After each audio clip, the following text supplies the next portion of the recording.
Browns training camp gets underway in just a few days, Thursday, out in Berea. And one of the questions is, what will happen with Duke Johnson? Johnson has been very vocal. He wants to be traded.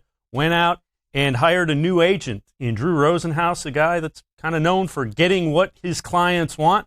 Let's bring in Jake Burns from the Orange and Brown Report, a contributor here on cleveland.com. And Jake, what do you make of the Duke Johnson situation, and do you think the Browns are going to end up trading him?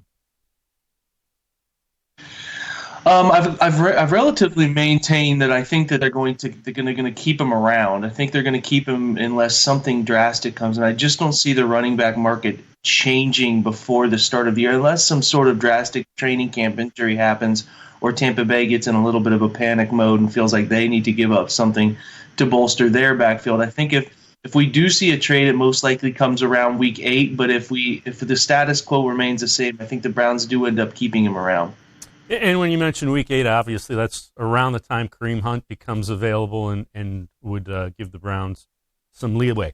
In the event that it does happen, who are some guys that you feel that the Browns might look at as free agents? And there are some out there that might replace a Duke Johnson for them.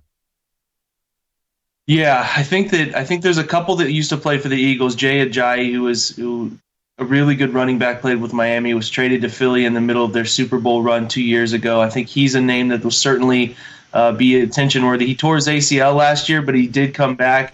Sounds like he's ready to go by training camp if somebody gives him an opportunity. I think that he's a sort of complete back that can do a little bit more running the football than the other two options I'll present.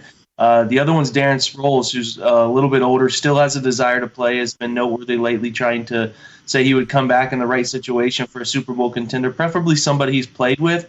But that doesn't necessarily mean if the right team doesn't call and the opportunity presents itself, he wouldn't be interested in coming to somewhere like the Browns to fill sort of that Duke Johnson pass catcher role that could be of interest to him. So he's a name sort of that can fill that void in terms sort of the same role that Duke Johnson could. And then Jacquizz-Rodgers, who played most recently with Tampa Bay and Atlanta, I think it's most interesting for him is his connection to Todd Monken and knowing that, the scheme that Todd Monken prefers and all of those different things. It could be somebody that Monken feels really comfortable bringing in as a pass-catching back to fill that void for 8 weeks. They're just looking for somebody who can give them depth the first 8 weeks before the trade deadline if they decided to move Duke, somebody that can keep them afloat until until Kareem Hunt becomes eligible to return. And Dontrell Hilliard's an interesting name too, who's already in Cleveland, but I think there are some questions still surrounding that name too. So just interesting to present the options that are there should they choose to pursue the free agent market if they do end up moving Duke.